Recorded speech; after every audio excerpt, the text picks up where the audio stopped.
안녕하세요. 지혜의 숲을 거니는 시간입니다.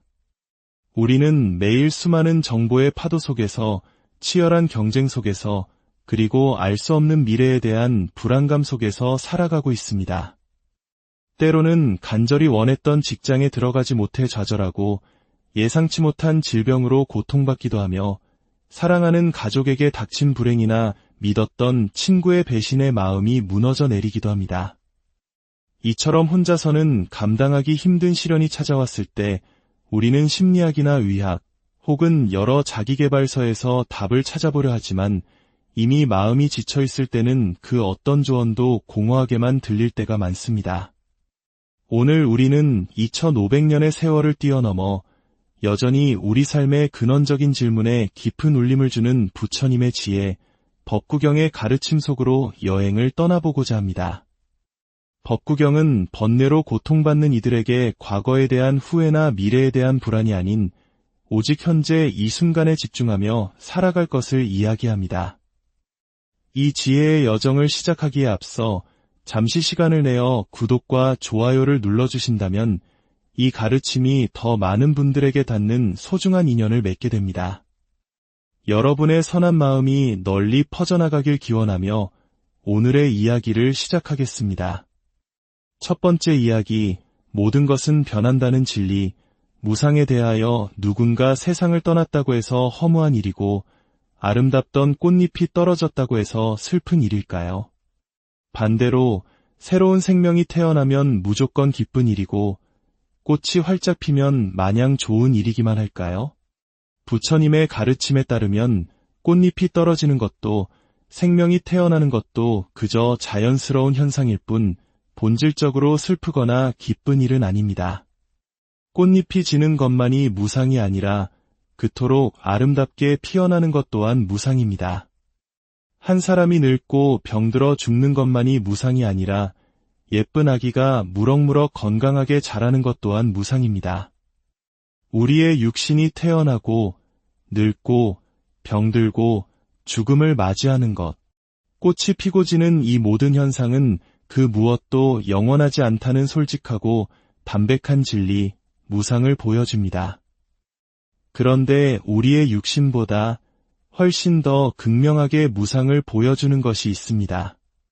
바로 사람의 마음입니다. 아침에 가졌던 마음이 점심에 다르고 저녁에는 또 달라집니다. 한 남자가 한 여자에게 당신 없으면 못 살아, 영원히 사랑해라고 맹세했지만 세월이 흐르고 마음이 변해 다시는 보지 말자고 차갑게 돌아서는 그 배신조차도 결국은 무상의 한 모습일 뿐입니다. 우리나라의 오랜 대중가요 봄날은 간다에는 이런 가사가 있습니다. 꽃이 피면 같이 웃고 꽃이 지면 같이 울던 알뜰한 그 맹세의 봄날은 간다. 이 짧은 구절 속에 이미 모든 것은 변하고 지나간다는 무상의 철학이 깊이 담겨 있습니다. 이는 마치 수많은 한국인들의 마음속에 흐르는 한회의 정서와도 맞닿아 있습니다. 영원할 것 같았던 약속과 사랑이 세월 앞에 쓰러져가는 안타까움을 우리는 너무나도 잘 알고 있기 때문입니다. 그러니 꽃이 활짝 핀 순간만이 아름다운 것이 아니라 쓰러져가는 그 순간 또한 아름다운 과정의 일부입니다. 혈기왕성한 젊음만이 인생의 황금기가 아니라 주름진 얼굴과 흰머리의 노년 또한 수많은 경험과 지혜가 쌓인 고귀한 인생의 한 페이지입니다.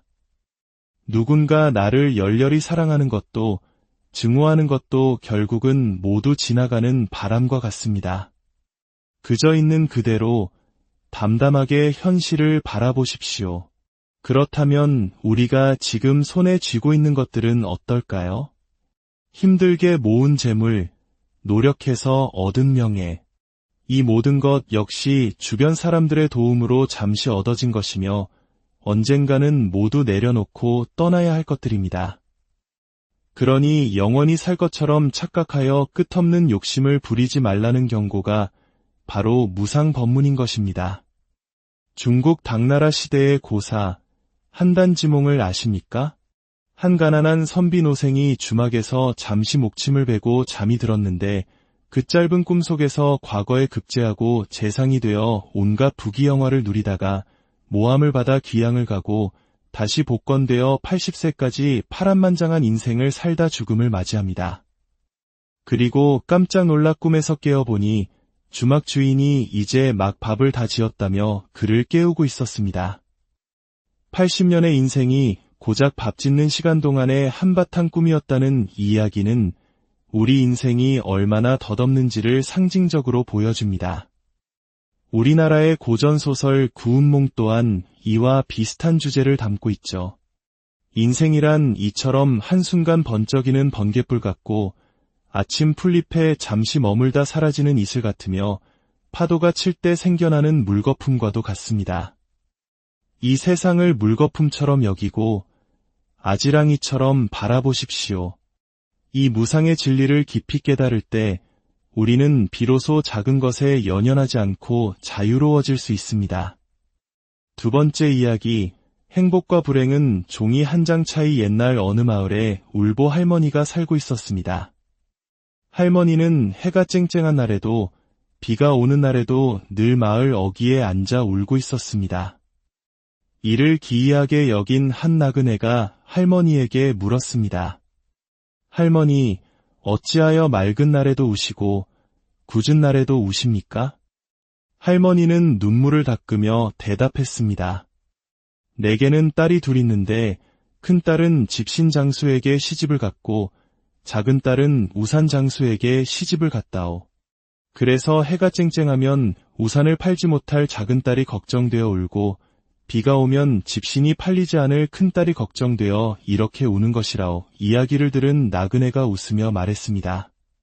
할머니, 이제부터는 생각을 이렇게 바꿔보시면 어떨까요? 맑은 날에는 집신 장사를 하는 큰딸의 장사가 잘 될 것이니 기뻐서 웃으시고 비가 오는 날에는 우산 장사를 하는 작은 딸의 장사가 잘 될 것이니 행복해서 웃으십시오. 나그네의 조언을 들은 후로 할머니는 더 이상 울지 않고 매일 웃으며 지냈다고 합니다. 행복과 불행은 결국 이처럼 한순간의 생각에 의해 바뀌는 법입니다. 고대 로마의 철학자 에픽테토스는 사람은 사물 때문에 괴로워하는 것이 아니라 사물에 대한 생각 때문에 괴로워한다고 말했습니다. 똑같은 상황을 어떻게 바라보느냐에 따라 행복과 불행이 나뉘는 것입니다. 불교에서는 이를 두고 한 생각에 따라서 어리석은 중생도 되고 지혜로운 부처도 된다고 말합니다. 수년 전 한 상담기관에서 우울증과 인생 고민에 대한 전화 상담 내용을 분석한 적이 있습니다.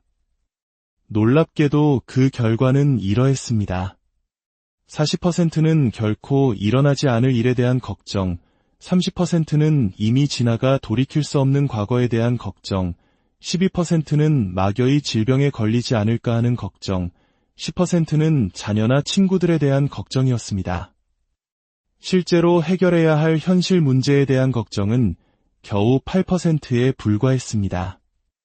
이 통계는 우리 대부분의 고통이 실제하는 문제가 아니라 스스로 만들어낸 생각의 감옥에 갇혀 있음을 보여줍니다. 물론 인생에는 분명 고통스러운 면이 존재합니다. 하지만 그 관념에 빠져 살 필요는 없습니다.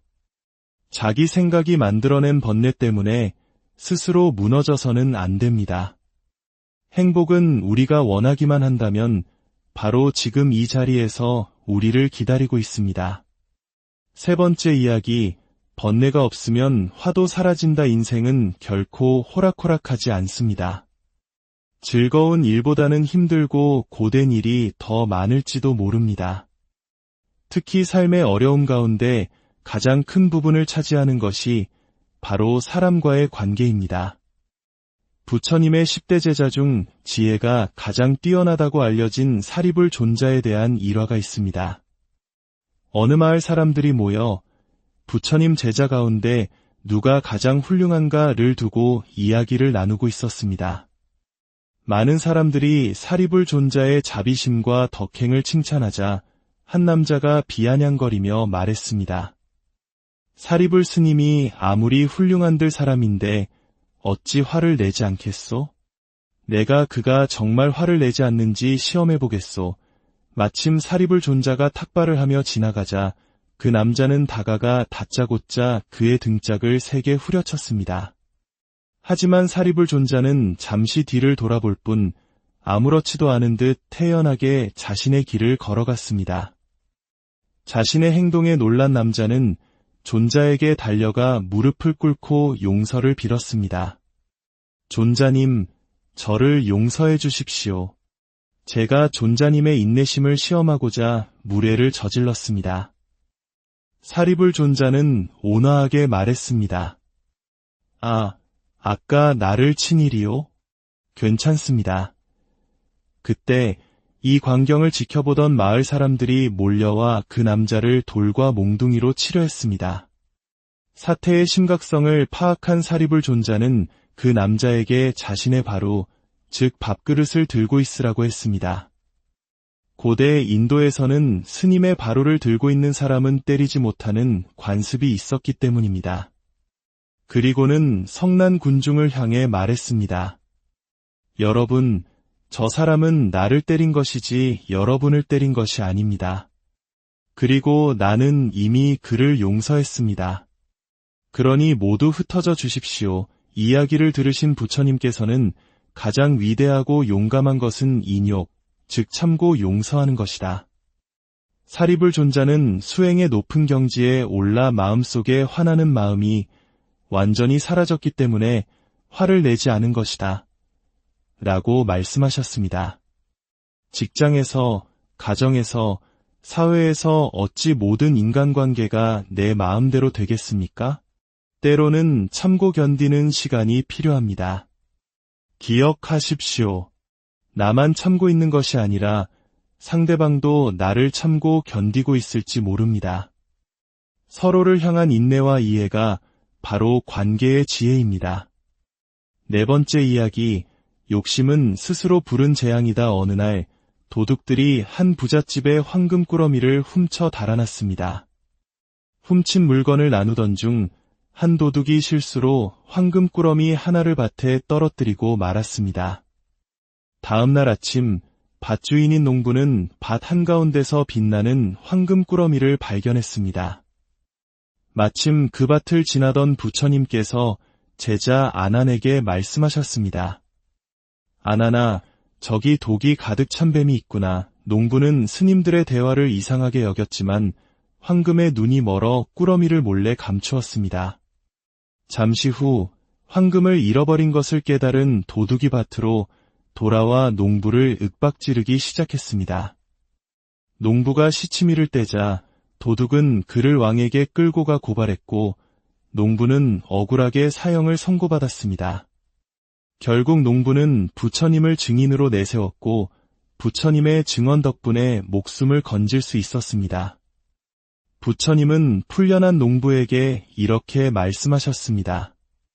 남의 것을 탐내어 가지려 하면 반드시 그에 따른 업보를 받게 되느니라. 가만히 생각해 보십시오. 농부가 겪은 이 모든 고난은 타인 때문에 벌어진 일입니까? 아닙니다. 바로 그의 마음속에 있던 탐욕이 스스로 고난을 불러온 것입니다. 아무리 좋은 황금이라도 자기 것이 아닌 것을 욕심낸다면 그것은 독뱀보다 더 해로운 것이 됩니다. 땀 흘려 얻은 재물이 아니면 모두 독뱀과 같습니다. 쉽게 얻은 것은 쉽게 사라지기 마련입니다.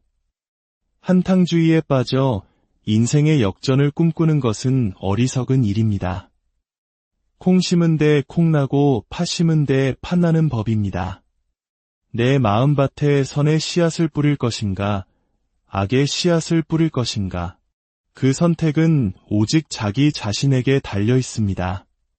다섯 번째 이야기, 진정한 나를 찾아가는 길. 우리 사회는 종종 나보다는 가족을, 특히 자식을 우선시하는 것을 미덕으로 여깁니다.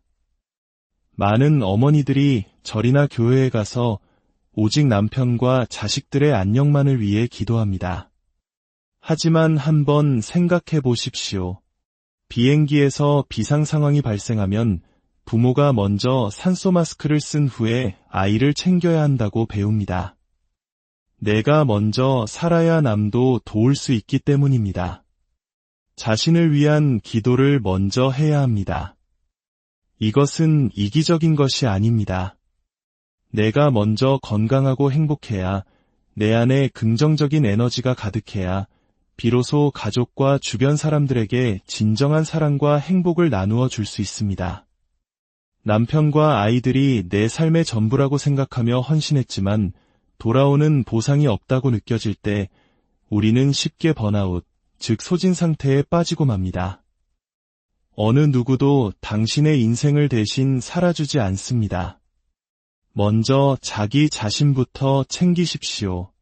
진정으로 자신이 건강하고 행복할 때 당신은 세상에서 가장 든든한 가족의 버팀목이 될 수 있습니다. 또한 우리는 끊임없이 타인과 자신을 비교하며 살아갑니다. 남들은 다 꽃길만 걷는 것 같고 나만 힘들고 부족한 것 같습니다. 하지만 그렇지 않습니다. 사람마다 각자 짊어져야 할 삶의 무게는 다르지 않습니다. 남의 떡이 더 커 보이는 법입니다. 자신만의 그릇과 스타일을 존중하십시오.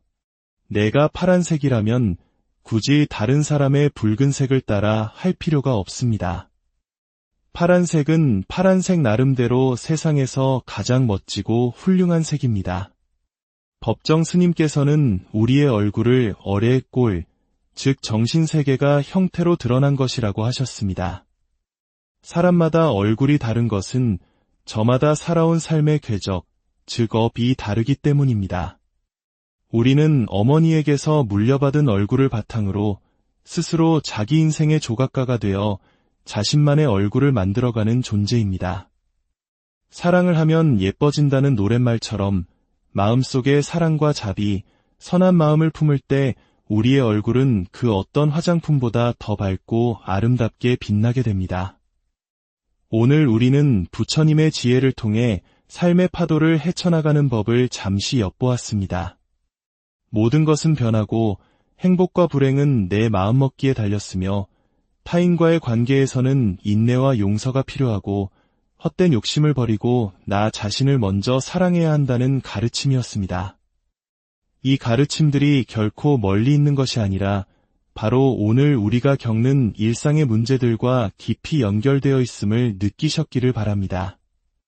부디 오늘의 이야기가 여러분의 마음에 작은 등불이 되어 고요하고 평온한 길을 비추어 주기를 진심으로 기원합니다.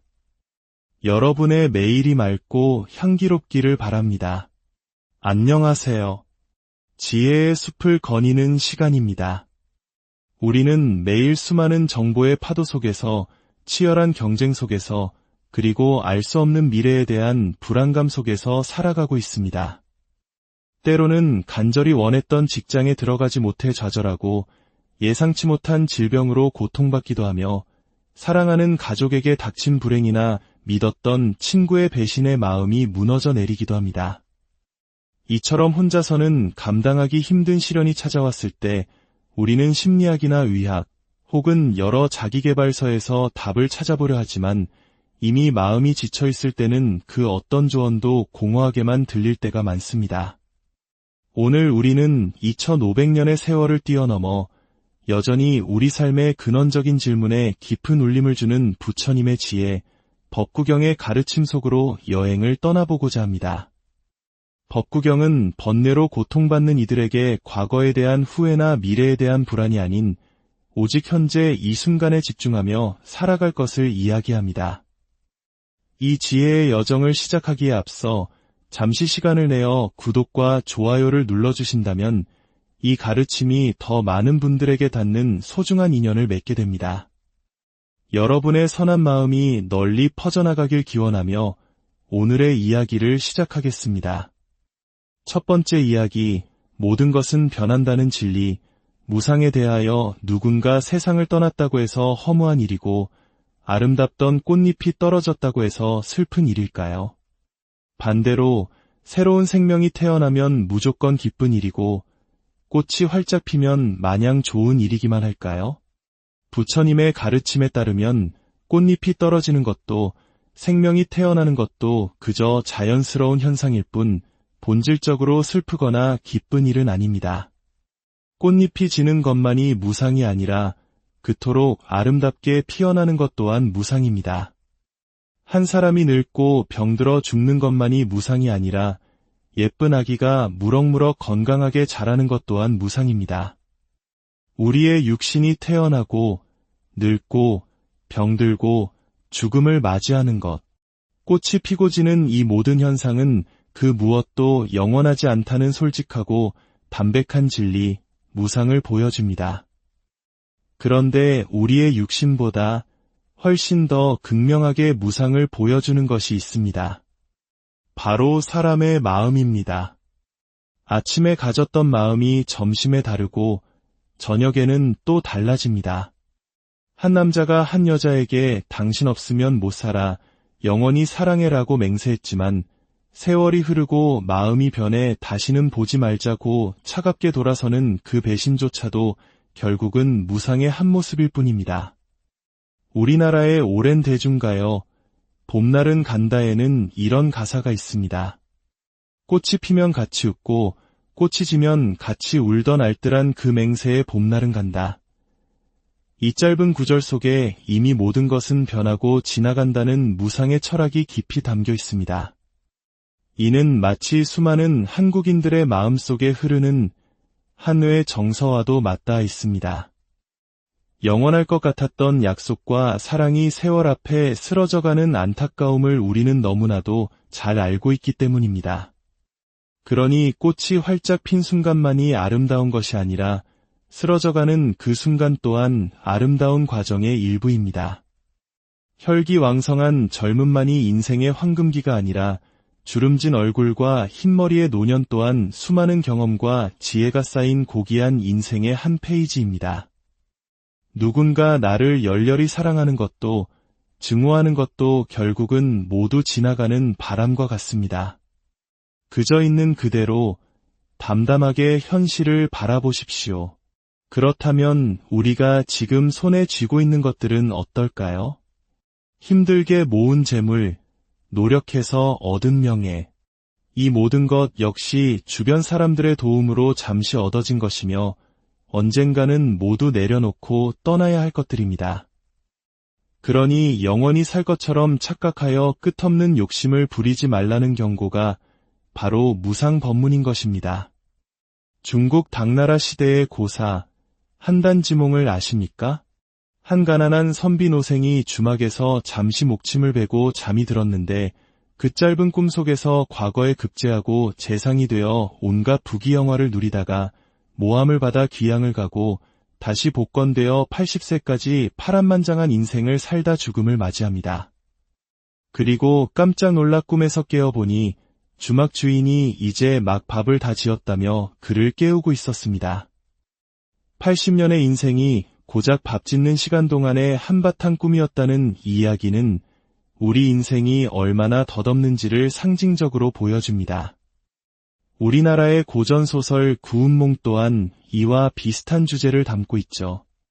인생이란 이처럼 한순간 번쩍이는 번갯불 같고 아침 풀잎에 잠시 머물다 사라지는 이슬 같으며 파도가 칠 때 생겨나는 물거품과도 같습니다. 이 세상을 물거품처럼 여기고 아지랑이처럼 바라보십시오. 이 무상의 진리를 깊이 깨달을 때 우리는 비로소 작은 것에 연연하지 않고 자유로워질 수 있습니다. 두 번째 이야기, 행복과 불행은 종이 한 장 차이. 옛날 어느 마을에 울보 할머니가 살고 있었습니다. 할머니는 해가 쨍쨍한 날에도 비가 오는 날에도 늘 마을 어귀에 앉아 울고 있었습니다.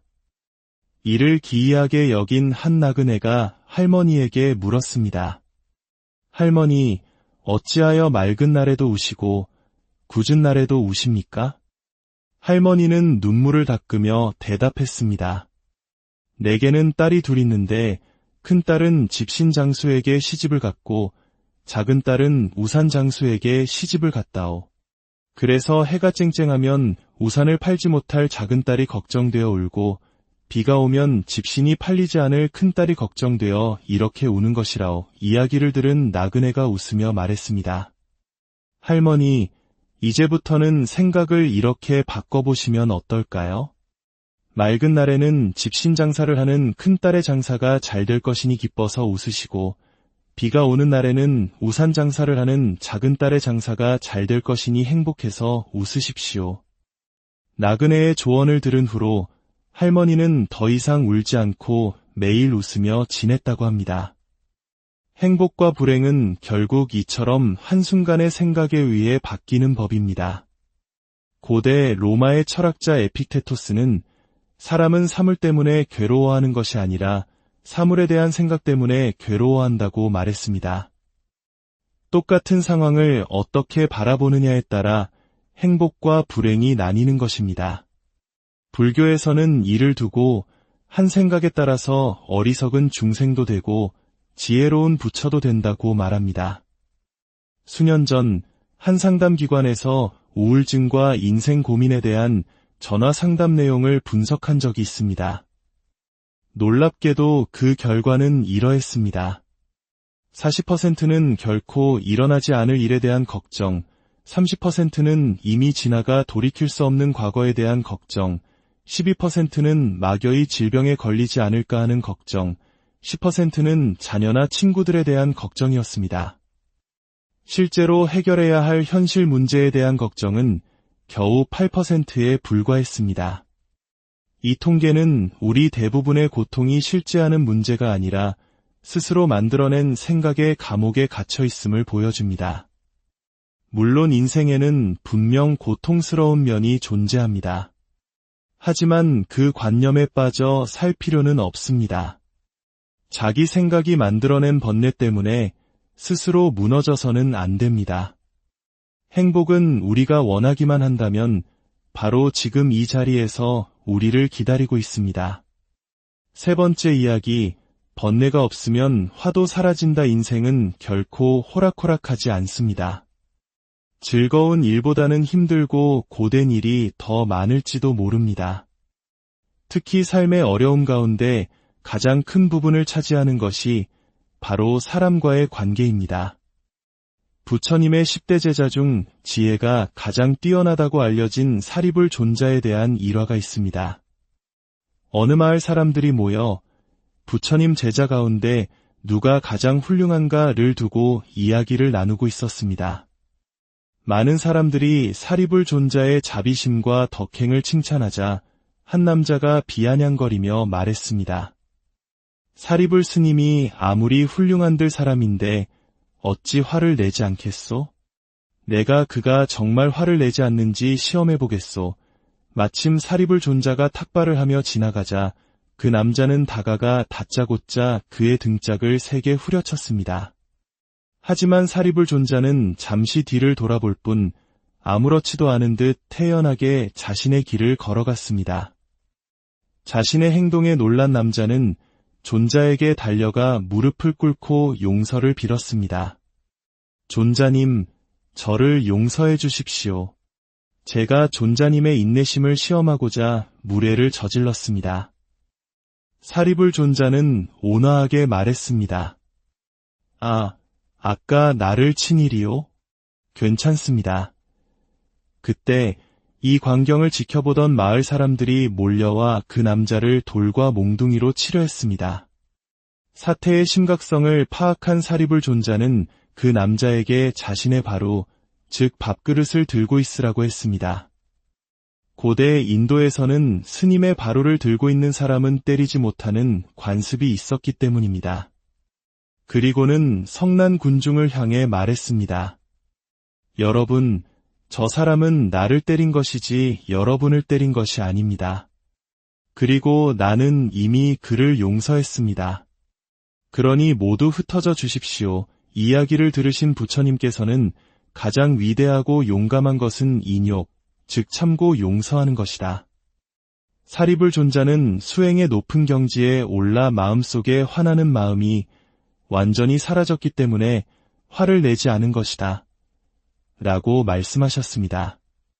직장에서, 가정에서, 사회에서 어찌 모든 인간관계가 내 마음대로 되겠습니까? 때로는 참고 견디는 시간이 필요합니다. 기억하십시오. 나만 참고 있는 것이 아니라 상대방도 나를 참고 견디고 있을지 모릅니다. 서로를 향한 인내와 이해가 바로 관계의 지혜입니다. 네 번째 이야기, 욕심은 스스로 부른 재앙이다. 어느 날 도둑들이 한 부잣집의 황금꾸러미를 훔쳐 달아났습니다.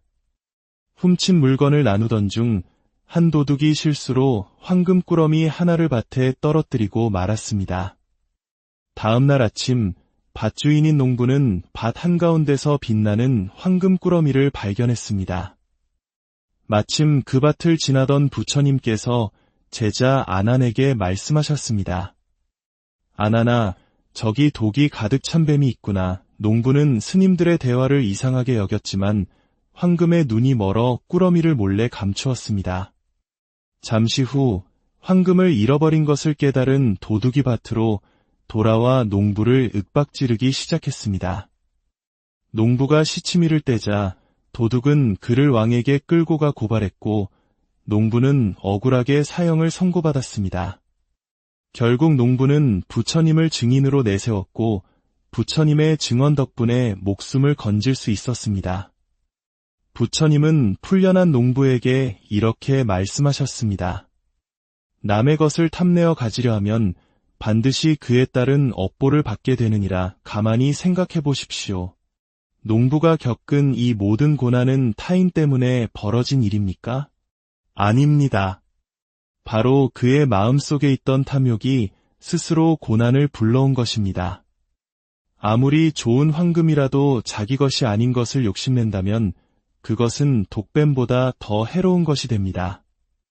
땀 흘려 얻은 재물이 아니면 모두 독뱀과 같습니다. 쉽게 얻은 것은 쉽게 사라지기 마련입니다. 한탕주의에 빠져 인생의 역전을 꿈꾸는 것은 어리석은 일입니다. 콩 심은 데 콩 나고 팥 심은 데 팥 나는 법입니다. 내 마음밭에 선의 씨앗을 뿌릴 것인가, 악의 씨앗을 뿌릴 것인가. 그 선택은 오직 자기 자신에게 달려 있습니다. 다섯 번째 이야기, 진정한 나를 찾아가는 길. 우리 사회는 종종 나보다는 가족을, 특히 자식을 우선시하는 것을 미덕으로 여깁니다. 많은 어머니들이 절이나 교회에 가서 오직 남편과 자식들의 안녕만을 위해 기도합니다. 하지만 한번 생각해 보십시오. 비행기에서 비상 상황이 발생하면 부모가 먼저 산소 마스크를 쓴 후에 아이를 챙겨야 한다고 배웁니다. 내가 먼저 살아야 남도 도울 수 있기 때문입니다. 자신을 위한 기도를 먼저 해야 합니다. 이것은 이기적인 것이 아닙니다. 내가 먼저 건강하고 행복해야, 내 안에 긍정적인 에너지가 가득해야 비로소 가족과 주변 사람들에게 진정한 사랑과 행복을 나누어 줄 수 있습니다. 남편과 아이들이 내 삶의 전부라고 생각하며 헌신했지만 돌아오는 보상이 없다고 느껴질 때 우리는 쉽게 번아웃, 즉 소진 상태에 빠지고 맙니다. 어느 누구도 당신의 인생을 대신 살아주지 않습니다. 먼저 자기 자신부터 챙기십시오. 진정으로 자신이 건강하고 행복할 때 당신은 세상에서 가장 든든한 가족의 버팀목이 될 수 있습니다. 또한 우리는 끊임없이 타인과 자신을 비교하며 살아갑니다. 남들은 다 꽃길만 걷는 것 같고 나만 힘들고 부족한 것 같습니다. 하지만 그렇지 않습니다. 사람마다 각자 짊어져야 할 삶의 무게는 다르지 않습니다. 남의 떡이 더 커 보이는 법입니다. 자신만의 그릇과 스타일을 존중하십시오. 내가 파란색이라면 굳이 다른 사람의 붉은색을 따라 할 필요가 없습니다. 파란색은 파란색 나름대로 세상에서 가장 멋지고 훌륭한 색입니다. 법정 스님께서는 우리의 얼굴을 어뢰의 꼴, 즉 정신세계가 형태로 드러난 것이라고 하셨습니다. 사람마다 얼굴이 다른 것은 저마다 살아온 삶의 궤적, 즉 업이 다르기 때문입니다. 우리는 어머니에게서 물려받은 얼굴을 바탕으로 스스로 자기 인생의 조각가가 되어 자신만의 얼굴을 만들어가는 존재입니다. 사랑을 하면 예뻐진다는 노랫말처럼 마음속에 사랑과 자비, 선한 마음을 품을 때 우리의 얼굴은 그 어떤 화장품보다 더 밝고 아름답게 빛나게 됩니다. 오늘 우리는 부처님의 지혜를 통해 삶의 파도를 헤쳐나가는 법을 잠시 엿보았습니다. 모든 것은 변하고 행복과 불행은 내 마음먹기에 달렸으며 타인과의 관계에서는 인내와 용서가 필요하고 헛된 욕심을 버리고 나 자신을 먼저 사랑해야 한다는 가르침이었습니다. 이 가르침들이 결코 멀리 있는 것이 아니라 바로 오늘 우리가 겪는 일상의 문제들과 깊이 연결되어 있음을 느끼셨기를 바랍니다. 부디 오늘의 이야기가 여러분의 마음에 작은 등불이 되어 고요하고 평온한 길을 비추어 주기를 진심으로 기원합니다. 여러분의 매일이 맑고 향기롭기를 바랍니다. 안녕하세요. 지혜의 숲을 거니는 시간입니다. 우리는 매일 수많은 정보의 파도 속에서 치열한 경쟁 속에서 그리고 알 수 없는 미래에 대한 불안감 속에서 살아가고 있습니다. 때로는 간절히 원했던 직장에 들어가지 못해 좌절하고 예상치 못한 질병으로 고통받기도 하며 사랑하는 가족에게 닥친 불행이나 믿었던 친구의 배신에 마음이 무너져 내리기도 합니다. 이처럼 혼자서는 감당하기 힘든 시련이 찾아왔을 때 우리는 심리학이나 의학 혹은 여러 자기계발서에서 답을 찾아보려 하지만 이미 마음이 지쳐있을 때는 그 어떤 조언도 공허하게만 들릴 때가 많습니다. 오늘 우리는 2500년의 세월을 뛰어넘어 여전히 우리 삶의 근원적인 질문에 깊은 울림을 주는 부처님의 지혜, 법구경의 가르침 속으로 여행을 떠나보고자 합니다. 법구경은 번뇌로 고통받는 이들에게 과거에 대한 후회나 미래에 대한 불안이 아닌 오직 현재 이 순간에 집중하며 살아갈 것을 이야기합니다. 이 지혜의 여정을 시작하기에 앞서 잠시 시간을 내어 구독과 좋아요를 눌러주신다면 이 가르침이 더 많은 분들에게 닿는 소중한 인연을 맺게 됩니다. 여러분의 선한 마음이 널리 퍼져나가길 기원하며 오늘의 이야기를 시작하겠습니다. 첫 번째 이야기, 모든 것은 변한다는 진리.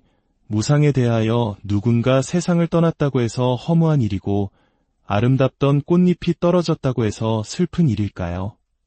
반대로 새로운 생명이 태어나면 무조건 기쁜 일이고 꽃이 활짝 피면 마냥 좋은 일이기만 할까요? 부처님의 가르침에 따르면 꽃잎이 떨어지는 것도 생명이 태어나는 것도 그저 자연스러운 현상일 뿐 본질적으로 슬프거나 기쁜 일은 아닙니다. 꽃잎이 지는 것만이 무상이 아니라 그토록 아름답게 피어나는 것 또한 무상입니다. 한 사람이 늙고 병들어 죽는 것만이 무상이 아니라 예쁜 아기가 무럭무럭 건강하게 자라는 것 또한 무상입니다. 우리의 육신이 태어나고 늙고 병들고 죽음을 맞이하는 것, 꽃이 피고 지는 이 모든 현상은 그 무엇도 영원하지 않다는 솔직하고 담백한 진리, 무상을 보여줍니다. 그런데 우리의 육신보다 훨씬 더 극명하게 무상을 보여주는 것이 있습니다. 바로 사람의 마음입니다. 아침에 가졌던 마음이 점심에 다르고 저녁에는 또 달라집니다. 한 남자가 한 여자에게 당신 없으면 못 살아, 영원히 사랑해라고 맹세했지만 세월이 흐르고 마음이 변해 다시는 보지 말자고 차갑게 돌아서는 그 배신조차도 결국은 무상의 한 모습일 뿐입니다. 우리나라의 오랜 대중가요 봄날은 간다에는 이런 가사가 있습니다. 꽃이 피면 같이 웃고 꽃이 지면 같이 울던 알뜰한 그 맹세의 봄날은 간다. 이 짧은 구절 속에 이미 모든 것은 변하고 지나간다는 무상의 철학이 깊이 담겨 있습니다. 이는 마치 수많은 한국인들의 마음속에 흐르는 한회의 정서와도 맞닿아 있습니다. 영원할 것 같았던 약속과 사랑이 세월 앞에 쓰러져가는 안타까움을 우리는 너무나도 잘 알고 있기 때문입니다. 그러니 꽃이 활짝 핀 순간만이 아름다운 것이 아니라 쓰러져가는 그 순간 또한 아름다운 과정의 일부입니다. 혈기왕성한 젊음만이 인생의 황금기가 아니라 주름진 얼굴과 흰머리의 노년 또한 수많은 경험과 지혜가 쌓인 고귀한 인생의 한 페이지입니다. 누군가 나를 열렬히 사랑하는 것도 증오하는 것도 결국은 모두 지나가는 바람과 같습니다. 그저 있는 그대로 담담하게 현실을 바라보십시오. 그렇다면 우리가 지금 손에 쥐고 있는 것들은 어떨까요? 힘들게 모은 재물, 노력해서 얻은 명예. 이 모든 것 역시 주변 사람들의 도움으로 잠시 얻어진 것이며 언젠가는 모두 내려놓고 떠나야 할 것들입니다. 그러니 영원히 살 것처럼 착각하여 끝없는 욕심을 부리지 말라는 경고가 바로 무상법문인 것입니다. 중국 당나라 시대의 고사 한단지몽을 아십니까? 한 가난한 선비노생이 주막에서 잠시 목침을 베고 잠이 들었는데 그 짧은 꿈속에서 과거에 급제하고 재상이 되어 온갖 부귀영화를 누리다가 모함을 받아 귀양을 가고 다시 복권되어 80세까지 파란만장한 인생을 살다 죽음을 맞이합니다. 그리고 깜짝 놀라 꿈에서 깨어보니 주막 주인이 이제 막 밥을 다 지었다며 그를 깨우고 있었습니다. 80년의 인생이 고작 밥 짓는 시간 동안의 한바탕 꿈이었다는 이 이야기는 우리 인생이 얼마나 덧없는지를 상징적으로 보여줍니다. 우리나라의 고전소설 구운몽 또한 이와 비슷한 주제를 담고 있죠. 인생이란 이처럼 한순간 번쩍이는 번갯불 같고 아침 풀잎에 잠시 머물다 사라지는 이슬 같으며 파도가 칠 때 생겨나는 물거품과도 같습니다. 이 세상을 물거품처럼 여기고 아지랑이처럼 바라보십시오. 이 무상의 진리를 깊이 깨달을 때 우리는 비로소 작은 것에 연연하지 않고 자유로워질 수 있습니다. 두 번째 이야기, 행복과 불행은 종이 한 장 차이. 옛날 어느 마을에 울보 할머니가 살고 있었습니다. 할머니는 해가 쨍쨍한 날에도 비가 오는 날에도 늘 마을 어귀에 앉아 울고 있었습니다. 이를 기이하게 여긴 한 나그네가 할머니에게 물었습니다. 할머니, 어찌하여 맑은 날에도 우시고 궂은 날에도 우십니까? 할머니는 눈물을 닦으며 대답했습니다. 내게는 딸이 둘 있는데 큰 딸은 집신 장수에게 시집을 갔고 작은 딸은 우산 장수에게 시집을 갔다오. 그래서 해가 쨍쨍하면 우산을 팔지 못할 작은 딸이 걱정되어 울고 비가 오면 집신이 팔리지 않을 큰딸이 걱정되어 이렇게 우는 것이라오. 이야기를 들은 나그네가 웃으며 말했습니다. 할머니, 이제부터는 생각을 이렇게 바꿔보시면 어떨까요? 맑은 날에는 집신 장사를 하는 큰딸의 장사가 잘 될 것이니 기뻐서 웃으시고 비가 오는 날에는 우산 장사를 하는 작은 딸의 장사가 잘 될 것이니 행복해서 웃으십시오. 나그네의 조언을 들은 후로 할머니는 더 이상 울지 않고 매일 웃으며 지냈다고 합니다. 행복과 불행은 결국 이처럼 한순간의 생각에 의해 바뀌는 법입니다. 고대 로마의 철학자 에픽테토스는 사람은 사물 때문에 괴로워하는 것이 아니라 사물에 대한 생각 때문에 괴로워한다고 말했습니다. 똑같은 상황을 어떻게 바라보느냐에 따라 행복과 불행이 나뉘는 것입니다. 불교에서는 이를 두고 한 생각에 따라서 어리석은 중생도 되고 지혜로운 부처도 된다고 말합니다. 수년 전 한 상담기관에서 우울증과 인생 고민에 대한 전화 상담 내용을 분석한 적이 있습니다. 놀랍게도 그 결과는 이러했습니다. 40%는 결코 일어나지 않을 일에 대한 걱정, 30%는 이미 지나가 돌이킬 수 없는 과거에 대한 걱정, 12%는 막연히 질병에 걸리지 않을까 하는 걱정, 10%는 자녀나 친구들에 대한 걱정이었습니다. 실제로 해결해야 할 현실 문제에 대한 걱정은 겨우 8%에 불과했습니다. 이 통계는 우리 대부분의 고통이 실제하는 문제가 아니라 스스로 만들어낸 생각의 감옥에 갇혀 있음을 보여줍니다. 물론 인생에는 분명 고통스러운 면이 존재합니다. 하지만 그 관념에 빠져 살 필요는 없습니다. 자기 생각이 만들어낸 번뇌 때문에 스스로 무너져서는 안 됩니다. 행복은 우리가 원하기만 한다면 바로 지금 이 자리에서 우리를 기다리고 있습니다. 세 번째 이야기, 번뇌가 없으면 화도 사라진다. 인생은 결코 호락호락하지 않습니다. 즐거운 일보다는 힘들고 고된 일이 더 많을지도 모릅니다. 특히 삶의 어려움 가운데 가장 큰 부분을 차지하는 것이 바로 사람과의 관계입니다. 부처님의 10대 제자 중 지혜가 가장 뛰어나다고 알려진 사리불 존자에 대한 일화가 있습니다. 어느 마을 사람들이 모여 부처님 제자 가운데 누가 가장 훌륭한가를 두고 이야기를 나누고 있었습니다. 많은 사람들이 사리불 존자의 자비심과 덕행을 칭찬하자 한 남자가 비아냥거리며 말했습니다. 사리불 스님이 아무리 훌륭한들 사람인데 어찌 화를 내지 않겠소? 내가 그가 정말 화를 내지 않는지 시험해보겠소. 마침 사리불 존자가 탁발을 하며 지나가자 그 남자는 다가가 다짜고짜 그의 등짝을 세게 후려쳤습니다. 하지만 사리불 존자는 잠시 뒤를 돌아볼 뿐 아무렇지도 않은 듯 태연하게 자신의 길을 걸어갔습니다. 자신의 행동에 놀란 남자는 존자에게 달려가 무릎을 꿇고 용서를 빌었습니다. 존자님, 저를 용서해 주십시오. 제가 존자님의 인내심을 시험하고자 무례를 저질렀습니다. 사리불 존자는 온화하게 말했습니다. 아까 나를 친 일이요? 괜찮습니다. 그때 이 광경을 지켜보던 마을 사람들이 몰려와 그 남자를 돌과 몽둥이로 치려 했습니다. 사태의 심각성을 파악한 사리불 존자는 그 남자에게 자신의 바로, 즉 밥그릇을 들고 있으라고 했습니다. 고대 인도에서는 스님의 바로를 들고 있는 사람은 때리지 못하는 관습이 있었기 때문입니다. 그리고는 성난 군중을 향해 말했습니다.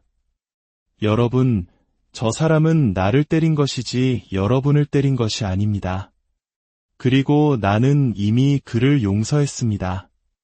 그러니 모두 흩어져 주십시오. 이야기를 들으신 부처님께서는 가장 위대하고 용감한 것은 인욕, 즉 참고 용서하는 것이다. 사리불 존자는 수행의 높은 경지에 올라 마음속에 화나는 마음이 완전히 사라졌기 때문에 화를 내지 않은 것이다. 라고 말씀하셨습니다. 직장에서, 가정에서, 사회에서 어찌 모든 인간관계가 내 마음대로 되겠습니까? 때로는 참고 견디는 시간이 필요합니다. 기억하십시오. 나만 참고 있는 것이 아니라 상대방도 나를 참고 견디고 있을지 모릅니다. 서로를 향한 인내와 이해가 바로 관계의 지혜입니다. 네 번째 이야기, 욕심은 스스로 부른 재앙이다. 어느 날 도둑들이 한 부잣집의 황금 꾸러미를 훔쳐 달아났습니다. 훔친 물건을 나누던 중 한 도둑이 실수로 황금 꾸러미 하나를 밭에 떨어뜨리고 말았습니다. 다음 날 아침 밭주인인 농부는 밭 한가운데서 빛나는 황금 꾸러미를 발견했습니다. 마침 그 밭을 지나던 부처님께서 제자 아난에게 말씀하셨습니다. 아난아, 저기 독이 가득 찬 뱀이 있구나. 농부는 스님들의 대화를 이상하게 여겼지만 황금의 눈이 멀어 꾸러미를 몰래 감추었습니다. 잠시 후 황금을 잃어버린 것을 깨달은 도둑이 밭으로 돌아와 농부를 윽박지르기 시작했습니다. 농부가 시치미를 떼자 도둑은 그를 왕에게 끌고 가 고발했고 농부는 억울하게 사형을 선고받았습니다. 결국 농부는 부처님을 증인으로 내세웠고 부처님의 증언 덕분에 목숨을 건질 수 있었습니다. 부처님은 풀려난 농부에게 이렇게 말씀하셨습니다. 남의 것을 탐내어 가지려 하면 반드시 그에 따른 업보를 받게 되느니라. 가만히 생각해 보십시오. 농부가 겪은 이 모든 고난은 타인 때문에 벌어진 일입니까? 아닙니다. 바로 그의 마음속에 있던 탐욕이 스스로 고난을 불러온 것입니다. 아무리 좋은 황금이라도 자기 것이 아닌 것을 욕심낸다면 그것은 독뱀보다 더 해로운 것이 됩니다. 땀 흘려 얻은 재물이 아니면 모두 독뱀과 같습니다. 쉽게 얻은 것은 쉽게 사라지기 마련입니다. 한탕주의에 빠져 인생의 역전을 꿈꾸는 것은 어리석은 일입니다. 콩 심은 데 콩 나고 파 심은 데 팥 나는 법입니다. 내 마음밭에 선의 씨앗을 뿌릴 것인가, 악의 씨앗을 뿌릴 것인가. 그 선택은 오직 자기 자신에게 달려 있습니다.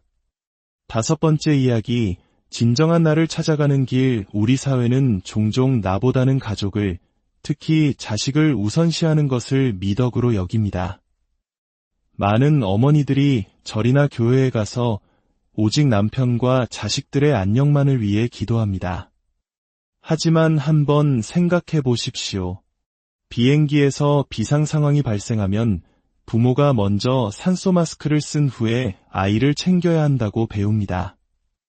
내가 먼저 살아야 남도 도울 수 있기 때문입니다. 자신을 위한 기도를 먼저 해야 합니다. 이것은 이기적인 것이 아닙니다. 내가 먼저 건강하고 행복해야, 내 안에 긍정적인 에너지가 가득해야 비로소 가족과 주변 사람들에게 진정한 사랑과 행복을 나누어 줄 수 있습니다. 남편과 아이들이 내 삶의 전부라고 생각하며 헌신했지만 돌아오는 보상이 없다고 느껴질 때 우리는 쉽게 번아웃, 즉 소진 상태에 빠지고 맙니다. 어느 누구도 당신의 인생을 대신 살아주지 않습니다. 먼저 자기 자신부터 챙기십시오. 진정으로 자신이 건강하고 행복할 때 당신은 세상에서 가장 든든한 가족의 버팀목이 될 수 있습니다. 또한 우리는 끊임없이 타인과 자신을 비교하며 살아갑니다. 남들은 다 꽃길만 걷는 것 같고 나만 힘들고 부족한 것 같습니다. 하지만 그렇지 않습니다. 사람마다 각자 짊어져야 할 삶의 무게는 다르지 않습니다. 남의 떡이 더 커 보이는 법입니다. 자신만의 그릇과 스타일을 존중하십시오. 내가 파란색이라면 굳이 다른 사람의 붉은색을 따라 할 필요가 없습니다. 파란색은 파란색 나름대로 세상에서 가장 멋지고 훌륭한 색입니다. 법정 스님께서는 우리의 얼굴을 어뢰의 꼴, 즉 정신세계가 형태로 드러난 것이라고 하셨습니다. 사람마다 얼굴이 다른 것은 저마다 살아온 삶의 궤적, 즉 업이 다르기 때문입니다. 우리는 어머니에게서 물려받은 얼굴을 바탕으로 스스로 자기 인생의 조각가가 되어 자신만의 얼굴을 만들어가는 존재입니다. 사랑을 하면 예뻐진다는 노랫말처럼 마음속에 사랑과 자비, 선한 마음을 품을 때 우리의 얼굴은 그 어떤 화장품보다 더 밝고 아름답게 빛나게 됩니다. 오늘 우리는 부처님의 지혜를 통해 삶의 파도를 헤쳐나가는 법을 잠시 엿보았습니다. 모든 것은 변하고 행복과 불행은 내 마음먹기에 달렸으며 타인과의 관계에서는 인내와 용서가 필요하고 헛된 욕심을 버리고 나 자신을 먼저 사랑해야 한다는 가르침이었습니다. 이 가르침들이 결코 멀리 있는 것이 아니라 바로 오늘 우리가 겪는 일상의 문제들과 깊이 연결되어 있음을 느끼셨기를 바랍니다. 부디 오늘의 이야기가 여러분의 마음에 작은 등불이 되어 고요하고 평온한 길을 비추어 주기를 진심으로 기원합니다. 여러분의 매일이 맑고 향기롭기를 바랍니다. 안녕하세요. 지혜의 숲을 거니는 시간입니다. 우리는 매일 수많은 정보의 파도 속에서 치열한 경쟁 속에서 그리고 알 수 없는 미래에 대한 불안감 속에서 살아가고 있습니다. 때로는 간절히 원했던 직장에 들어가지 못해 좌절하고 예상치 못한 질병으로 고통받기도 하며 사랑하는 가족에게 닥친 불행이나 믿었던 친구의 배신의 마음이 무너져 내리기도 합니다. 이처럼 혼자서는 감당하기 힘든 시련이 찾아왔을 때 우리는 심리학이나 의학 혹은 여러 자기계발서에서 답을 찾아보려 하지만 이미 마음이 지쳐있을 때는 그 어떤 조언도 공허하게만 들릴 때가 많습니다. 오늘 우리는 2500년의 세월을 뛰어넘어 여전히 우리 삶의 근원적인 질문에 깊은 울림을 주는 부처님의 지혜, 법구경의 가르침 속으로 여행을 떠나보고자 합니다. 법구경은 번뇌로 고통받는 이들에게 과거에 대한 후회나 미래에 대한 불안이 아닌 오직 현재 이 순간에 집중하며 살아갈 것을 이야기합니다. 이 지혜의 여정을 시작하기에 앞서 잠시 시간을 내어 구독과 좋아요를 눌러주신다면 이 가르침이 더 많은 분들에게 닿는 소중한 인연을 맺게 됩니다. 여러분의 선한 마음이 널리 퍼져나가길 기원하며 오늘의 이야기를 시작하겠습니다. 첫 번째 이야기, 모든 것은 변한다는 진리. 무상에 대하여 누군가 세상을 떠났다고 해서 허무한 일이고 아름답던 꽃잎이 떨어졌다고 해서 슬픈 일일까요? 반대로 새로운 생명이 태어나면 무조건 기쁜 일이고 꽃이 활짝 피면 마냥 좋은 일이기만 할까요? 부처님의 가르침에 따르면 꽃잎이 떨어지는 것도 생명이 태어나는 것도 그저 자연스러운 현상일 뿐 본질적으로 슬프거나 기쁜 일은 아닙니다. 꽃잎이 지는 것만이 무상이 아니라 그토록 아름답게 피어나는 것 또한 무상입니다. 한 사람이 늙고 병들어 죽는 것만이 무상이 아니라 예쁜 아기가 무럭무럭 건강하게 자라는 것 또한 무상입니다. 우리의 육신이 태어나고 늙고 병들고 죽음을 맞이하는 것, 꽃이 피고 지는 이 모든 현상은 그 무엇도 영원하지 않다는 솔직하고 담백한 진리, 무상을 보여줍니다. 그런데 우리의 육신보다 훨씬 더 극명하게 무상을 보여주는 것이 있습니다. 바로 사람의 마음입니다. 아침에 가졌던 마음이 점심에 다르고 저녁에는 또 달라집니다. 한 남자가 한 여자에게 당신 없으면 못 살아, 영원히 사랑해라고 맹세했지만 세월이 흐르고 마음이 변해 다시는 보지 말자고 차갑게 돌아서는 그 배신조차도 결국은 무상의 한 모습일 뿐입니다. 우리나라의 오랜 대중가요 봄날은 간다에는 이런 가사가 있습니다. 꽃이 피면 같이 웃고 꽃이 지면 같이 울던 알뜰한 그 맹세의 봄날은 간다. 이 짧은 구절 속에 이미 모든 것은 변하고 지나간다는 무상의 철학이 깊이 담겨 있습니다. 이는 마치 수많은 한국인들의 마음속에 흐르는 한회의 정서와도 맞닿아 있습니다. 영원할 것 같았던 약속과 사랑이 세월 앞에 쓰러져가는 안타까움을 우리는 너무나도 잘 알고 있기 때문입니다. 그러니 꽃이 활짝 핀 순간만이 아름다운 것이 아니라 쓰러져가는 그 순간 또한 아름다운 과정의 일부입니다. 혈기왕성한 젊음만이 인생의 황금기가 아니라 주름진 얼굴과 흰머리의 노년 또한 수많은 경험과 지혜가 쌓인 고귀한 인생의 한 페이지입니다. 누군가 나를 열렬히 사랑하는 것도 증오하는 것도 결국은 모두 지나가는 바람과 같습니다. 그저 있는 그대로 담담하게 현실을 바라보십시오. 그렇다면 우리가 지금 손에 쥐고 있는 것들은 어떨까요?